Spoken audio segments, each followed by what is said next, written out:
grabar. Yo les aviso cuando empiece a grabar. Ahí está. Ahí está, Andrea. Bueno, muy bien. Buenas tardes, bienvenidas a todas, bienvenidas a las profesoras, a la Secretaría de Extensión. Muchas gracias por participar de este encuentro.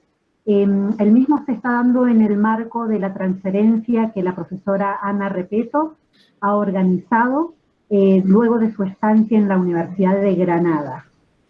Materiales manipulativos es el nombre de este encuentro y la temática que se va a abordar. Agradezco la participación de todos los miembros del Departamento de Matemáticas y de la Secretaría de Extensión. Muchas gracias, espero que lo disfruten y bueno, muchos aprendizajes para este encuentro. Muchas gracias. Gracias, Andrea. Bueno, sin demorarlas, voy a la presentación, así, bueno, les muestro mucho de lo que ustedes ya saben. Avísenme si estoy presentando bien, si se ve la pantalla completa. Sí, se ve. Se ve, ajá, sí se ve. Ahí está. Bien. Bueno, les cuento por qué elegí este tema para trabajarlo con los docentes de la Escuela Carmen Verarenas y, por supuesto, incluir al Departamento de Matemática, porque nosotros hace mucho tiempo que venimos hablando de los materiales manipulativos, los materiales concretos, y, bueno, rescaté esta vivencia en la facultad, en la Universidad de Granada, porque en realidad los materiales que les voy a comentar y que les voy a presentar no van a ser desconocidos para ustedes, pero en realidad lo que están es relacionados con ciertos estándares que ellos siguen en la preparación sobre la matemática en todos los niveles. Por eso me interesó la unión del tema de los materiales concretos con la relación a ciertos estándares.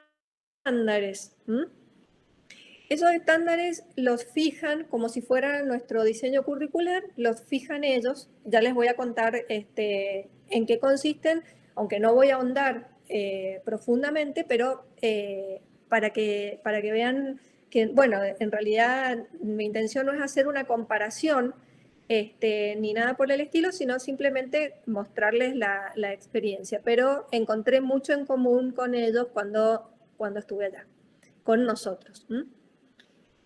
Bueno, en primer lugar, lo que observé mucho en las clases y con los profesores que tuve es que ellos observan la geometría del entorno permanentemente. Entonces, si te empiezan a, digamos, enseñarle a los alumnos sobre la visualización, pero la visualización superando el nivel 0 de Van Giel, una visualización que se vincula con la observación y a su vez con la relación de las propiedades geométricas que tengan los objetos que están visualizando.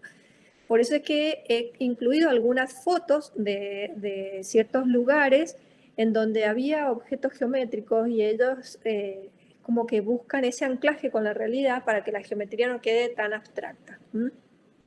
Entonces por eso empezaba con estas imágenes de ver la geometría donde está y está en todos lados, solo que, bueno, ellos ponen mucho el foco en la observación y en la visualización. Bueno, y aquí rescaté por el hecho también de haber sido aceptada e invitada por un profesor que trabaja mucho el humor gráfico. Bueno, he incursionado en muchos de los productores de humor gráfico y nosotros teníamos uno excelente, que fue Kino, y rescaté algunas historietas de Kino en donde hablan puntualmente de la geometría. En esta les voy a leer porque la letra es muy chiquita, y dice la docente: y pese a las burlas y a la incomprensión de todos, Colón seguía afirmando que la Tierra era redonda. Entonces Manuelito larga la carcajada y dice, redonda, qué bruto. En estas otras, Mafalda dice, trabajás como una negra en la cocina y para hacer ¿qué? Sopa. Para eso no tuve que trabajar nada, es sopa en cubitos. En cubitos, qué bajo ha caído la geometría, señor. Mamá, me saqué un 10 en geometría. Te felicito mucho. Te felicito, arruina hogares. Bueno, un poco de responsabilidad y empezar el deber de geometría. Responde, ¿cuándo un triángulo es isósceles? Cuando Felipe Kid llega justo a tiempo de impedir que Carroña Joe se alce con la hipotenusa, ya tuve que dejarme influenciar por mí. Bueno, en realidad si nosotros buscamos la geometría, la encontramos en todos lados. Y aquí es donde hago el anclaje con los estándares para mencionárselos en general e ir puntualizando sobre cada uno de ellos hacia el interior de cada estándar. Los programas de enseñanza, allí menciona los programas de enseñanza en todas las etapas, es decir, que esta es una visión de la enseñanza de la matemática y de la geometría en forma global. Es decir, en forma global significa que atraviesa todo el sistema de enseñanza. Entonces, ellos fijan estos estándares generales y vamos a ver cómo nosotros los vinculamos o cómo nos vinculamos al nivel que más nos interesa, que sería nivel inicial y primaria. Entonces, se han señalado los estándares como 1, 2, 3 y 4 como los más importantes. Entonces voy a ir tomando estándar por estándar y viendo cómo se relacionan estos con los materiales. En primer lugar, el análisis de las características y propiedades de las figuras de 2 y 3 dimensiones para desarrollar razonamientos matemáticos sobre relaciones geométricas. Ese es el primer estándar que tomamos. Después voy a ir tomando paulatinamente cada uno por separado. Entonces, de este primer estándar que se focaliza en analizar las características y propiedades de las figuras geométricas de 2 y 3 dimensiones, tomamos como desmenuzado, ¿sí?, algunos aspectos. Entre ellos, la identificación de figuras. La identificación de figuras como un proceso importante, pero, ya vamos a ver por qué el pero me voy a la identificación de figuras, a ver a qué me refiero con identificar figuras. Y es cuando nosotros le presentamos a los estudiantes nuestros del profesorado de primaria o de inicial distintas figuras para que las reconozcan y con la intención, en realidad, de que los niños hagan también su reconocimiento y empiecen desde la etapa de nivel inicial a encontrar forma, contexto. El niño desde su imaginación va a relacionar cada una de esas figuras con algo conocido, algo de su entorno. Entonces, aquí se puntualiza fundamentalmente la observación y la identificación de figuras de 2 y 3 dimensiones. Bueno, a ver, vuelvo al puntero original. A ver, bueno, les decía recién que identificar figuras es importante, pero también debería ser intenso, o debería trabajarse mucho, esto es una traducción, debería trabajarse mucho el enfoque sobre sus propiedades y relaciones, que nosotros también lo hacemos. Entonces, por ejemplo, en este caso, que trabajamos mucho con las figuras regulares, entonces, la situación problema es a partir de qué figuras que presenta la señorita puedo embaldosar un patio sin dejar huecos. Y allí aparecen todos los imaginarios de cada uno de los niños. En particular, en Granada se presta atención a este tipo de embaldosados de la imagen 2 y de la imagen perdón, que muevo el mouse, de la imagen 2 y de la imagen 4, porque son, y de la imagen 3, embaldosados típicos que aparecen en la, digamos, en la mayoría de los mosaicos, de los pavimentos y de todo lo que aparece, digamos, en Granada y en sus monumentos, en la Alhambra, en el Generalife, bueno, en todos los monumentos que ellos tienen muy turísticos. Entonces, en la facultad estudian cómo se conforman estos mosaicos, cuáles son las figuras geométricas que los conforman y los desarman, digamos, en composiciones básicas. Y de allí van encontrando la regularidad y trabajan sobre esto. Aquí he puesto solo 2 o 3 referidos, pero hay muchos otros. Entonces trabajan esos modelos y los estudian porque también tienen la posibilidad de ir al contexto, de ir a la Alhambra o de encontrarlos en cualquier paisaje de Granada. Entonces, con los mismos alumnos los estudiantes de profesorado de primaria, trabajan este tipo de actividades, muy vinculadas al contexto, que eso me pareció muy interesante también.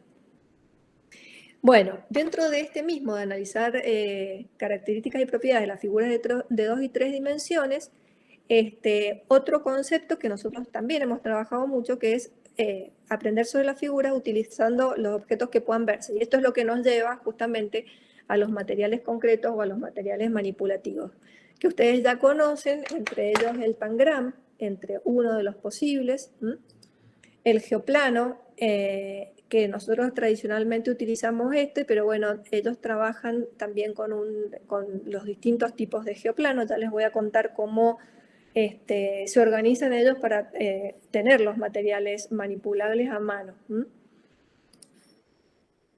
Y aquí una serie y una variedad de materiales con los que cuentan en un reservorio que tienen muy interesante, para trabajar cada una de las actividades. Fíjense que hay de 2 y 3 dimensiones, para trabajar cada una de las actividades que proponen en las clases. Bueno, y por último, el estudio de los atributos de las figuras y de sus propiedades, que se sabe que se hacen más abstracto con el paso del tiempo. Entonces, se concentran en las componentes de las figuras en primer lugar, como las propiedades de las clases de las figuras en segundo lugar, y así paulatinamente van avanzando. Piensen que estos son estándares que fijan para toda la educación, no solamente estándares para el nivel primario, sino que son transversales y paulatinos y espiralados desde el nivel primario al secundario, porque el nivel inicial no es obligatorio, como en nuestro caso. Bueno, en cuanto al estándar 2, se concentran en localizar y describir relaciones espaciales mediante coordenadas geométricas y otros sistemas de representación. Y en primer lugar se habla sobre, digamos, el dimensionamiento en el espacio, la ubicación en el espacio, las relaciones de orientación, ¿cómo se llama? De orientación, de lateralidad, etc. Y el uso de distintos papeles que nosotros también hemos utilizado y los utilizamos, que son los papeles de plano cuadriculado, o de otros que, como ahora les voy a mostrar.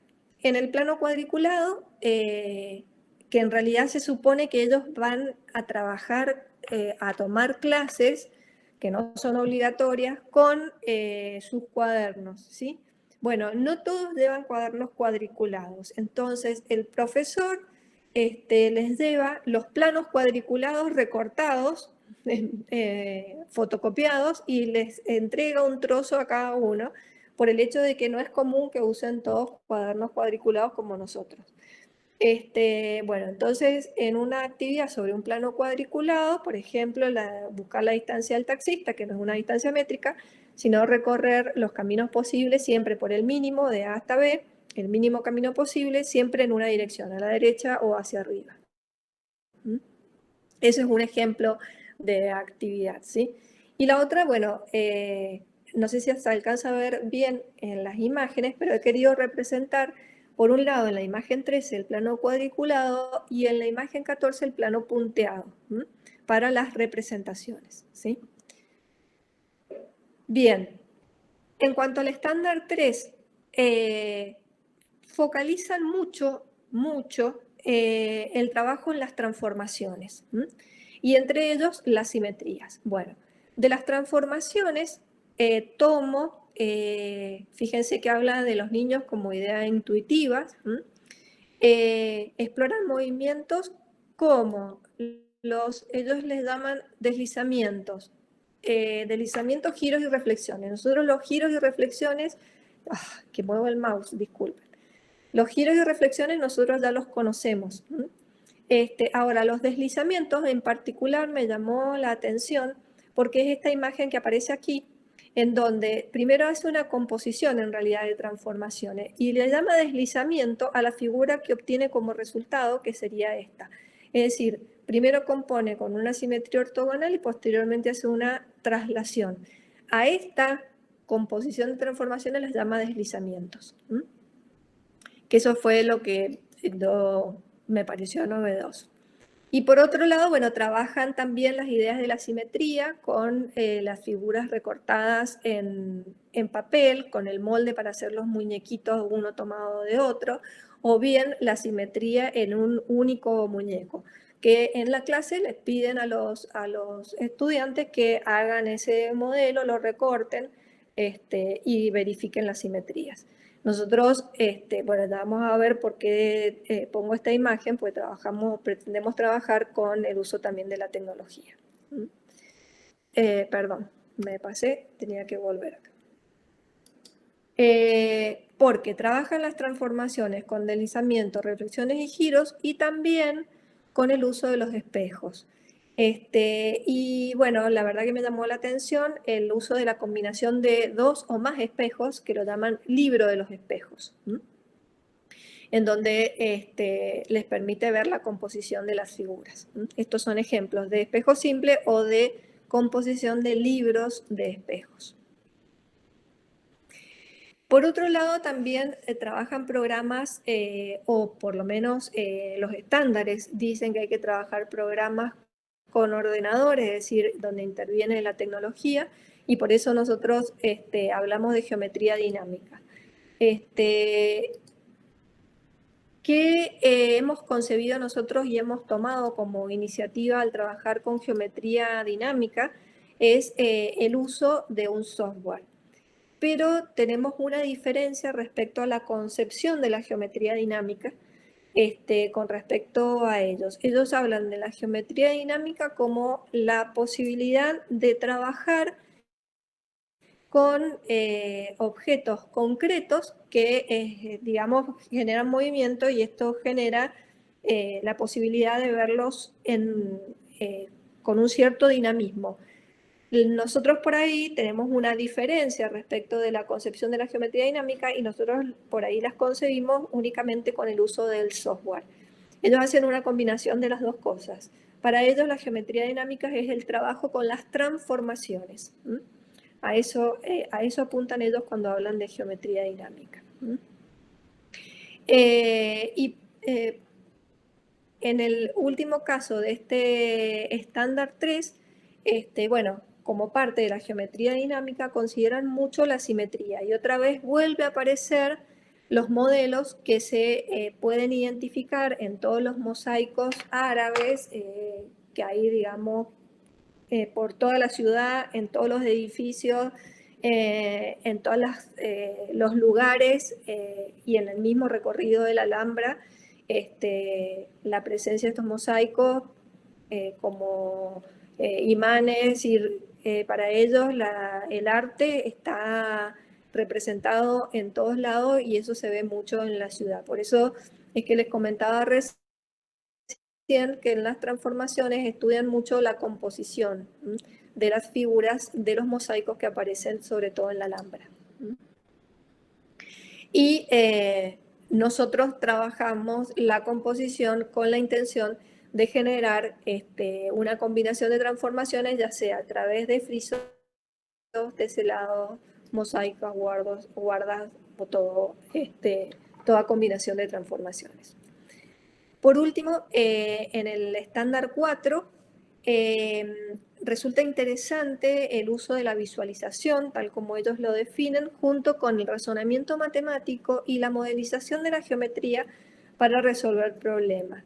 Fíjense que si bien estos estándares, vuelvo a repetir, son continuos, es decir, están pensados para toda la escolaridad, desde el nivel primario hasta la finalización del nivel secundario, también consideran los primeros años de escolarización. Vuelvo a repetir, la educación inicial no es obligatoria. Sin embargo, los niños asisten a los jardines desde los 3 años, a pesar de no ser obligatorio, y hacen el recorrido de los 3, 4 y 5 hasta ingresar al nivel primario, que sería el obligatorio.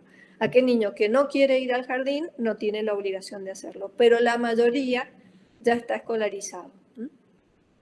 Bueno, entonces, dentro de ese estándar, trabaja los primeros años de escolarización con experiencias manipulativas, como serían los plegados, y esto también trabajan el tema del plegado el profesor con los estudiantes de primaria. Como un simple plegado, como nosotros trabajamos siguiendo un algoritmo, o bien con situaciones problema que impliquen el uso de plegados. Mediante tecnología, bueno, lo que les decía recién, generan las figuras de 2 y 3 dimensiones. En nuestro caso, hemos elegido el Cabri, como el Cabri Geomet, como uno de los principales programas de geometría dinámica y de uso de las TIC. En ellos está muy incorporado el tema del GeoGebra. Lo que hemos descubierto con el Cabri, que no lo hemos experimentado con el GeoGebra, y la gran diferencia es que el Cabri mantiene las propiedades geométricas que tendría que indagar sobre el GeoGebra para ver si efectivamente las mantiene de la misma manera. Pero todo lo que trabajan ellos en geometría, desde la tecnología, todo está enfocado desde el GeoGebra. Bien, la visualización espacial la tratan dentro de un estándar y están muy preocupados en cuanto al estudio de la visualización espacial porque es un tema relativamente reciente que se ha incorporado a través de estos estándares. Bueno, es bastante complejo el tema de la visualización espacial, no tiene únicamente un solo aspecto, pero ya la mencionan dentro de los estándares y por eso es tema de investigación para ellos, aspectos de la visualización, que nosotros lo tratamos en figuras de 2 y 3 dimensiones. Vuelvo a repetir, la visualización no está entendida como el nivel 0 de Van Giel, sino que es más profundo, tiene otros componentes. Bueno, y por último, toma, en el caso de los niños de la escuela elemental, que sería la primaria, la importancia de formar objetos tridimensionales a partir de los desarrollos. Y aquí, estos serían los desarrollos de los cuerpos que nosotros usualmente indicamos a nuestros estudiantes que trabajen, pero aparecieron en el momento en el que estuve también los poliedros truncados. Fíjense que de cada uno de los poliedros regulares, ellos toman también los truncados, que me pareció muy interesante trabajarlos por el hecho de la convexidad y la concavidad. Por eso este año hemos trabajado con nuestros estudiantes de didáctica también las redes de los poliedros truncados. Esta es la red de un cubo truncado y esta la de un dodecaedro truncado. Para que nuestros estudiantes se acostumbren también a que no solamente nos basamos siempre en los sólidos platónicos. Entonces, nosotros trabajamos usualmente en esta clase de figuras tridimensionales, pero también hemos hecho aparecer estas otras cóncavas o poliedros no regulares también, para que los chicos se acostumbren a visualizar distintas formas. Bueno, y esto es algunas imágenes de las clases en las que pude asistir y algunas imágenes de los materiales con los que ellos trabajan. Este es un material muy completo, muy lindo, que son todas figuras con imanes, y están las partes de las figuras a través de los imanes van configurando las formaciones tridimensionales. Este es el de la esfera que recién, o esferas, como si fuera una esfera, es un juguete. Y estos en realidad son juguetes que se los llevan a los estudiantes para ver cómo funciona la deformación y las distintas opciones. Este es un material muy lindo que es gigante para manipular. De hecho, ya les voy a contar enseguida cómo lo llevan hasta las clases. Esta es un aula de clase. Y son los policubos, bueno, no me acuerdo, era poli algo, pero todas las piezas vienen separadas para ir armando cada uno de los poliedros, que los arman los mismos estudiantes. Y a partir de allí, el profesor va señalando ciertas características observadas. Entonces trabajan mucho sobre la visualización. Bueno, en todo esto yo pensé, bueno, ¿qué nos tocaría a nosotros? ¿Qué podríamos hacer nosotros desde nuestros espacios y nuestras aulas con los estudiantes tanto de inicial como de primaria? Y es verificar, buscar, relevar si estos estándares están de alguna manera presentes en nuestro diseño curricular. Esta era la iniciativa que quería plantearles a las docentes de la Escuela Carmen Berarenas, que ellas están en el día a día interactuando con el diseño curricular de la provincia. Entonces, tratar de indagar a ver si en nuestro diseño curricular están estos estándares al efecto de verificarlos y si no también considerarlos de alguna manera para tenerlos en cuenta. Ahora, bueno, les doy las muchas gracias por haber estado presente, y ahora dejo de presentar y les cuento un poquito sobre la metodología de trabajo que les contaba recién. Tienen ellos muy interesante. Ahí volví, ahí me ven. Bueno, ¿cómo se organizan ellos con los materiales? Que eso fue muy, muy interesante para mí experimentarlo. O sea, cada equipo de investigación utiliza el subsidio, igual que nosotros, para comprar materiales. Y esos materiales los dona y los reúne en el departamento de matemáticas, y tienen una habitación como si fuera, a ver, qué sé yo, 3 departamentos nuestros del centro, con estantes que rodean toda la sala, y en esos estantes tienen la acumulación de material, de todos los materiales que se puedan imaginar, de lo más diverso, y tienen un carrito de supermercado, porque el lugar de las oficinas está en un edificio separado del aulario, que le dicen.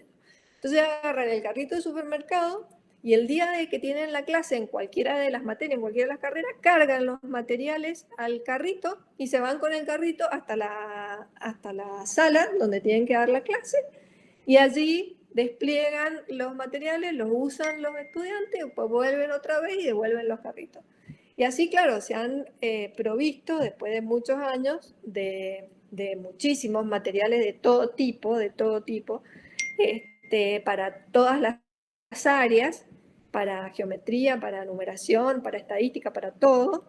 Y bueno, cada uno hace uso y tiene la responsabilidad de devolverlo, ¿no es cierto? Entonces tienen pilas de geoplano, pilas de termómetro, pilas de balanza, o sea, materiales multibase, regletas, de todo, de todo.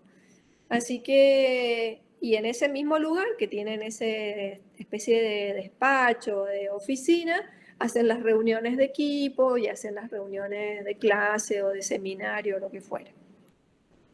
Así que, bueno, eso fue lo que, más o menos lo que experimenté en una de las tantas, de los tantos días. Así que bueno, me vine, digamos, conforme y bastante conforme con lo que hacemos nosotros, con lo que tenemos nosotros, con lo que venimos trabajando nosotros, y sobre lo que estamos profundizando, porque dije, la verdad que no estamos tan lejos no estamos tan lejos de lo que ellos están haciendo.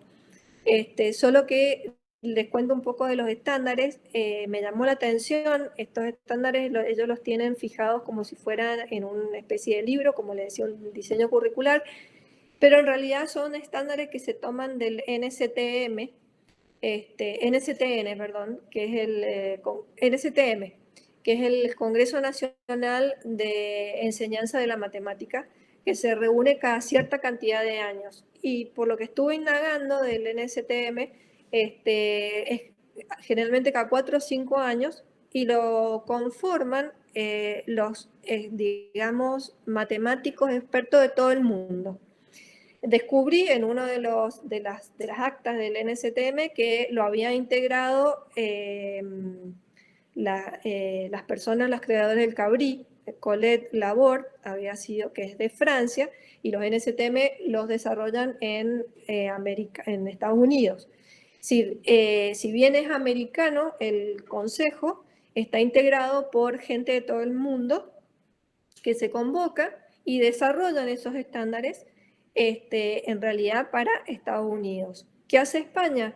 Mira esos estándares y toma algunos aspectos y los adapta a su diseño curricular. Lo mismo me encontré que hace Chile.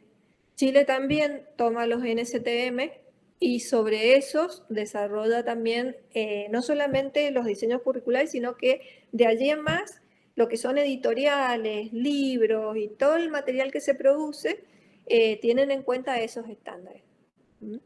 Entonces es como que me encontré mucha gente de Chile y me llamó la atención por qué estaban, digamos, en España, y bueno, porque tienen un sistema de becas muy fluido con España, entonces les dan muchas oportunidades, les pagan muy bien y se quedan un año allá estudiando, y bueno, y de hecho fui a una tesis de un chico que vivía allá, pero que era chileno, y se recibía y se volvía, había estado trabajando allá. Sí, otra también que trabajaba en el mismo departamento era chilena, y sin embargo ella había aplicado para quedarse a trabajar allá, bueno, porque el modo de vida es distinto. Pero lo que quería en realidad mostrarle, no tanto a ustedes, sino también a los docentes de la Escuela Carmen Vera, era que ellos también trabajan con muchos materiales, y sé que están, digamos, en esa línea.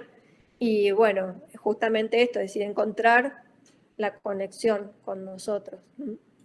Así que, Ahí, bueno, esa Ana, era la... discúlpame que te moleste. Ahí me contestaron que hoy tenían una reunión, Sí. digamos, de toda la escuela para analizar la ley de educación y que estaban trabajando sobre eso de manera virtual. Entonces se superponía con esto y por eso no se han conectado. Igual si esto vos lo tenés grabado, se los podemos compartir. Sí, para que ellos vean, porque en realidad se envió la invitación, pero ya tenían como esta jornada organizada. Y lo único que sí que en la escuela, en la Carmen Vera Arena, ellos no trabajamos con el diseño provincial. Como es nacional, se trabaja con los NAP o con todo lo que diga la nación y con el diseño propio de la escuela. Siguen esta línea, las chicas están haciendo unas salas para trabajar todo lo que es de geometría y de aritmética y toda la parte numérica, muy linda, todo con materiales, es decir, que les hubieras encantado trabajar. Están usando también filmaciones, hacen con sombras, con un montón de cosas, están haciendo diseños y grabaciones de películas, y bueno, cortitos, ¿no? Pero sí, están en esta misma línea. Me parece que les hubiera dado Lástima que no han estado presentes, pero les hubiera dado como esto la seguridad de que vamos por un buen camino y que estamos trabajando creo que bien y podemos mejorar más y tomar las cosas que quizás de la charla esta se pueden desprender. Te quería avisar porque recién me contesta. Está bien, sí, sí, sí. O sea, yo me imaginé por lo que estuve también en una clase acompañándola a la Marisa el año pasado en el grado de su nieto, que estaban trabajando con teatro de sombra y todo lo demás. Yo dije, bueno, esto es lo que trabajan en la escuela Carmen Vera, ¿viste? Y que no es casualidad, porque bueno, vos sos asesora y, o sea, a ver, hablamos el mismo idioma, eso es lo que me gustaba, ¿viste? Entonces, bueno, por eso los pensé como destinatarios de este tema, aunque para ustedes es archiconocido, pero me parecía oportuno comentárselos a ellas y sé que ha habido mucho intento de la ludoteca y un montón de cosas que a lo mejor se podía ayudarlas a afianzar el trabajo con los materiales y todo lo demás, así que por eso las pensé como destinatarias. No, sí, está re bien. ¿Te puedo hacer una pregunta, Ana?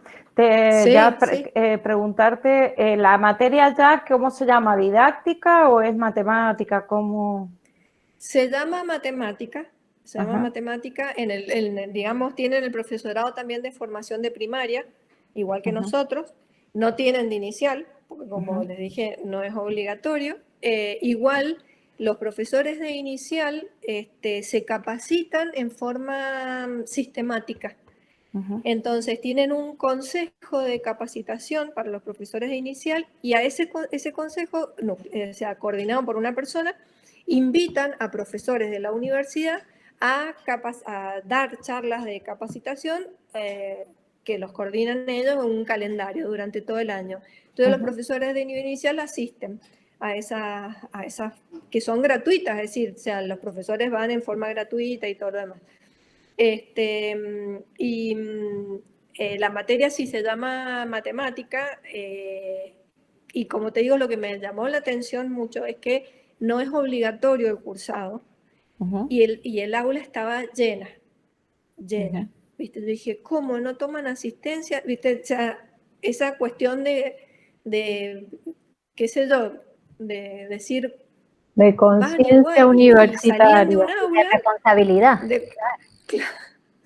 Sí, ¿viste? Y vos lo veías, se hacía la hora y ellos no cursaban todas las materias en la misma, pues le distribuyen las aulas según las materias que cursan, entonces se levantaban y no tenían tiempo más que de trasladarse a la otra aula y sentarse a tomar clase en el otro lado, y así desde las 8 de la mañana hasta la 1 del mediodía, ¿viste? Si vos no veías chicos en el pasillo, si tenían, sí, mesas de reunión y todo lo demás, pero solo cuando estaban libres o no tenían clase, pero si no salían disparados a la otra aula a tomar clase.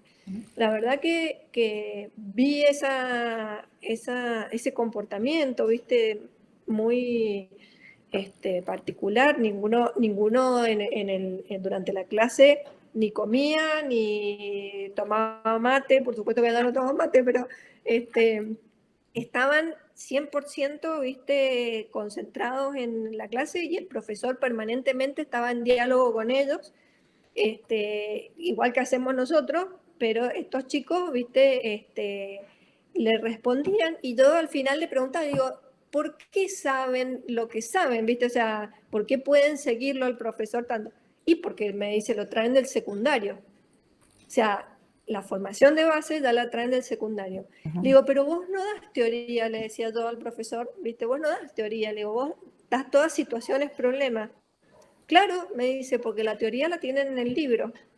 ¿Viste? Ellos se organizan con un manual para todas las materias de primer año o de segundo, que está editado, todo muy bonito, y compran ese libro y la teoría la tienen ahí en el libro. Entonces el profesor va a la clase y da situaciones, problemas, que ellos pueden resolverla si es que medianamente han ido leyendo la teoría del libro o tienen una formación de base muy buena, como es generalmente en los secundarios. Entonces, bueno, eso dije miércoles, o sea, viste, veía que lo seguían y no me explicaba por qué tenía tanta recepción el profesor. Y claro, ellos ya cuentan con el secundario que han tenido, que ya les sirve de base, digamos. Claro. Entonces, bueno, después en la facultad, y lo que me llamó también la atención, que no era en el caso particular de este profesorado, pero sí los profesorados para secundaria, que para ser profesor de secundaria, sí o sí, en forma obligatoria, todos tienen que hacer un máster. Si no, no estás habilitado para dar clase en la secundaria. Y he visto los trabajos de máster, no son grandes monografías, pero entonces ya tienen una base de investigación que esos chicos después de secundario, que dan clase en el secundario, digamos que tienen una formación ya de investigador, ¿entendés? Porque esos trabajos finales de máster se los tiene que dirigir a alguien de la facultad, y ese alguien de la facultad tiene también una carrera de investigador, entonces bueno, ya los van iniciando en la investigación desde la formación, digamos, del profesorado. Así que, la verdad que bueno, como les digo, me llamó mucho la atención el tema de que no tomaran asistencia.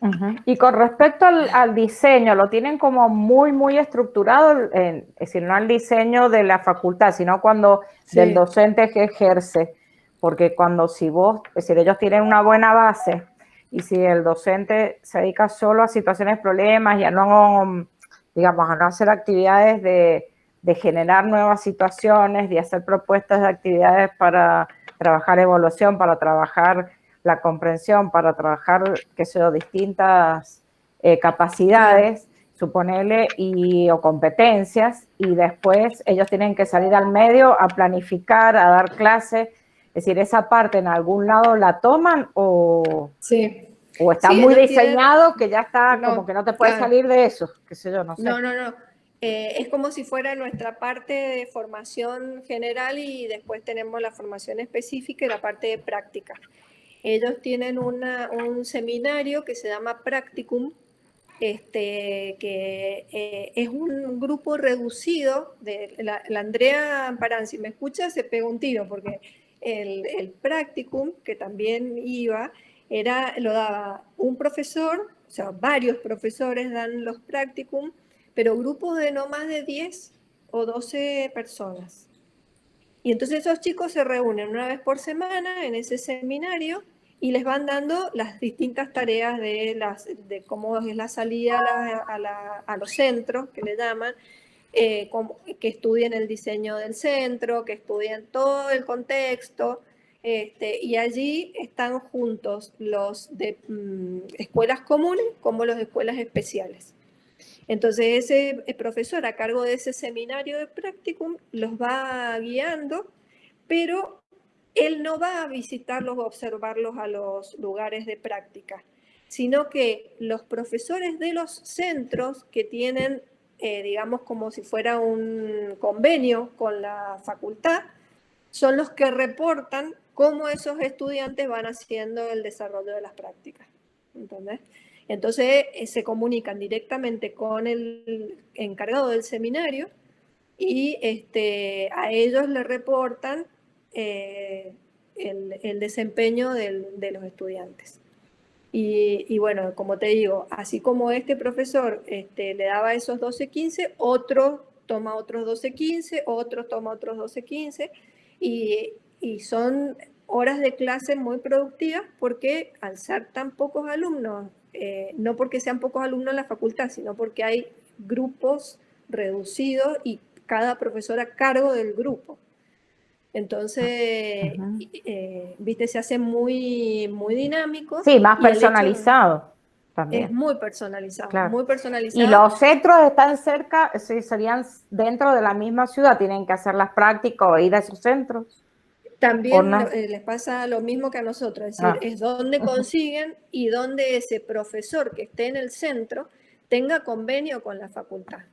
Ahí está. ¿Me entendés? Es decir, o sea, tienen que conseguir el lugar para ir y hacer la práctica. Y yo veía que los chicos que hacían prácticas en una institución especial, el profesor que tenían a cargo de ese seminario no era profesor de materias especiales, pero él, a ver, se apoya en el que está en el centro, ¿entendés? Es decir, delega de alguna manera la tarea en el que está en el centro, y el que está en el centro es el que los orienta a esos chicos a hacer las prácticas. Alguna contraprestación habrá, ¿no? De esas personas que están atendiendo a los practicantes, digamos. Tienen convenio con la universidad. Sí, les darán alguna cuestión así, un certificado. Capacitaciones o varios. Claro. Y es estar vinculado, es estar vinculado a la universidad, ¿no es cierto? Eso les da prestigio, claro. Claro, las escuelas que nosotros tenemos asociadas que van a las prácticas, me imagino que se deben enriquecer con las prácticas que van a hacer nuestros estudiantes. O sea, no es lo mismo que aquellos que no reciben practicantes. Pienso, no conozco el mundo de las prácticas. Claro. Pero por algo no nos faltan lugares para ir a hacer prácticas con nuestros estudiantes. Entonces, pero si quedaba lejos, si quedaba en zona, no había zonas de riesgo, generalmente porque era una ciudad chica, pero si quedaba lejos era responsabilidad de los chicos ir a estar en ese lugar a la hora que tenían que estar, ¿viste? Y manejarse ellos en forma totalmente independiente, y después asistir a la tarde a la clase a la facultad. ¿Y matemática tienen una sola en la carrera? No, tienen en primaria, tenían en primero y en segundo, los 2 años. Así que... Lo que pasa es que siempre lo organizan como si fuera a través de situaciones problemas. No hay desarrollo. Nosotros trabajamos en cómo enseñar con el qué, porque no lo traen de base, no lo tienen, y bueno, y aparte porque tenemos una línea que pensamos que digamos que necesitamos, que si no sabes el qué, no podés generar situaciones de enseñanza. Y además el diseño curricular nuestro no está tan cerrado, me parece, y entonces si vos lo sacás al medio sin haber pensado en las actividades, ni haber hecho no sé qué saldría, digamos. No sé cómo generaríamos esta capacidad, porque no hay una buena base, porque no tenemos todo el refuerzo que tienen. Se me ocurre. Sí. Ellos es como que no se preocupan por el qué, no se preocupan. Es decir, no es tarea de ellos, es responsabilidad del estudiante. Ese qué, ¿viste? Y bueno, más o menos en Brasil pasa lo mismo. Cuando hemos tenido, igual cuando les vienen estudiantes de otro lado, acá les cuesta más aprobar los espacios nuestros, porque en los nuestros damos el qué y el cómo integrado, y además que le pedimos actividades, que les pedimos una serie de cosas que en otros lados. Yo, por ejemplo, cuando tuve una alumna de Brasil, me decía, no, allá estudiamos la aritmética solamente, por ejemplo, ¿por qué el niño se equivoca? Ponele cuando era la suma con dificultad, que se obtiene, qué sé yo, 6 más 5, 11, ¿viste? Entonces le queda una unidad suelta y arma una decena. Y entonces, ¿por qué no pone el 1 arriba? Y a partir de ese conflicto les enseñan cómo, es decir, si un niño se equivoca en la cuenta, cómo lo podemos guiar para que lo solucione, pero no le enseñaban el qué desde la base. Desde la base, ni el cómo completo. Ellos iban a clases donde eran todas, por ejemplo, dificultades que tenían los niños. Y a partir de las dificultades frecuentes, les mostraban cómo solucionar esa dificultad en los chicos que los niños. Pero nunca tuvieron una clase o cómo enseñar o por qué enseñaban la suma, qué características tenía. El qué como que no lo abordan. Sí, no lo abordan, sí. En ese sentido creo que somos más completos. Sí, quizás nos faltaría, no sé, hacer a lo mejor más hincapié. Yo tenía otra pregunta, pero no sé si quieren seguir preguntando. Sí, yo quería preguntar, porque por lo que vos dijiste, ellos se basan, por ejemplo, en la geometría y lo relacionan mucho con el contexto.